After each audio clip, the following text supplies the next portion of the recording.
Testing, testing. Honda. Hi guys. It's me. What's happening now is we are amongst the first human beings in the world to drive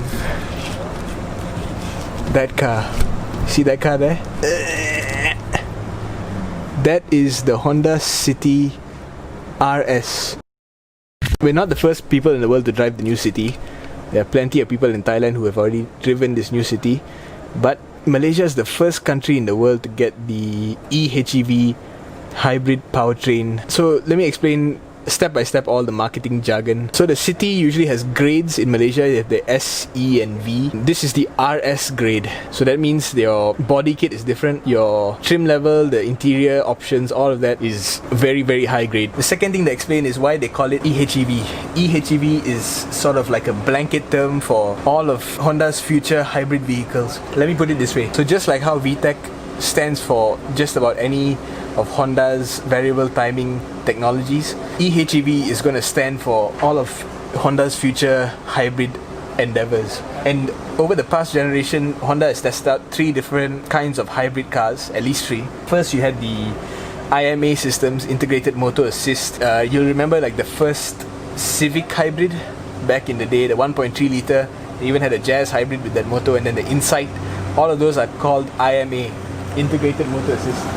This one we'll talk about later. Then you have the IDCD, so the other car there. This car has the IDCD hybrid. So this was something that Honda played around with for a few years, basically since 2016, 2017. And this IDCD has like a little electric motor in a twin clutch gearbox, and it was in their HRV hybrid, in their City hybrid, the one that's over here, and in the Jazz hybrid. While this was going on in their compact cars, they were also doing for their NSX what they call the SHAWD.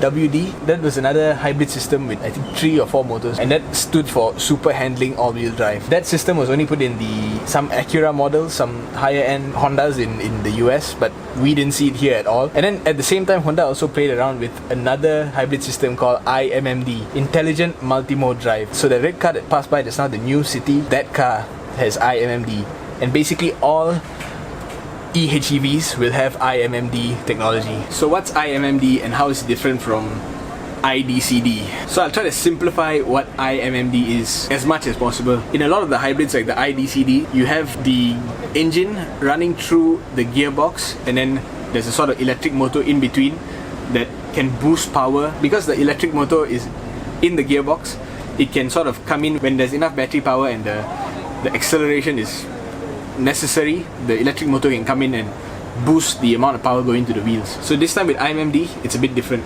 You have the petrol motor over here, and you have the electric traction motor, much bigger one than before, over here.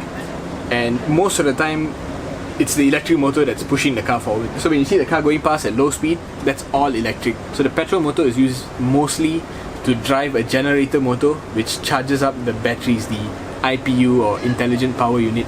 Petrol engine is the range extender, sort of a generator extender that sits in the front of the car. And in hybrid mode, let's say you really need the acceleration. In most conventional hybrids, the engine and the motor are pushing the wheels hard, but this time the engine is separated from the wheels. So the engine is just charging the batteries a little bit harder so that the electric motor has enough power to move the car fast.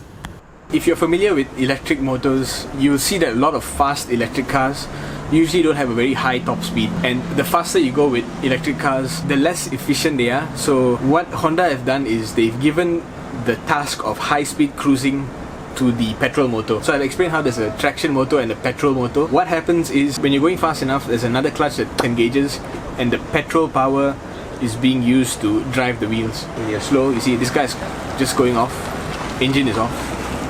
And if the car is being pushed a little bit hard, if you need the acceleration, the petrol engine will turn on, but not to drive the wheels. It'll just boost up the charging of the battery so that the electric traction motor has enough power to move the car faster. But yeah, if you're just cruising, it'll just be the petrol motor. So it's kind of interesting. And that's a famous man right there.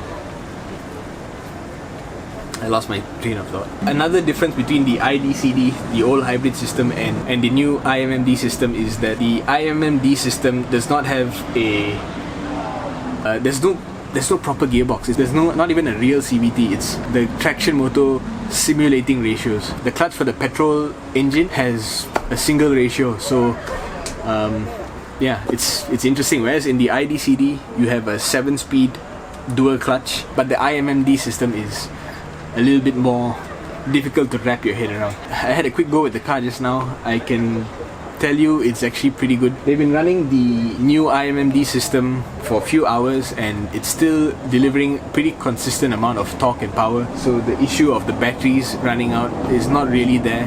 I think Honda decided that i-MMD is the future of their hybrid powertrains because it's proved itself before they put it in the city. That's it. Stay tuned for a full and proper review. Bye bye.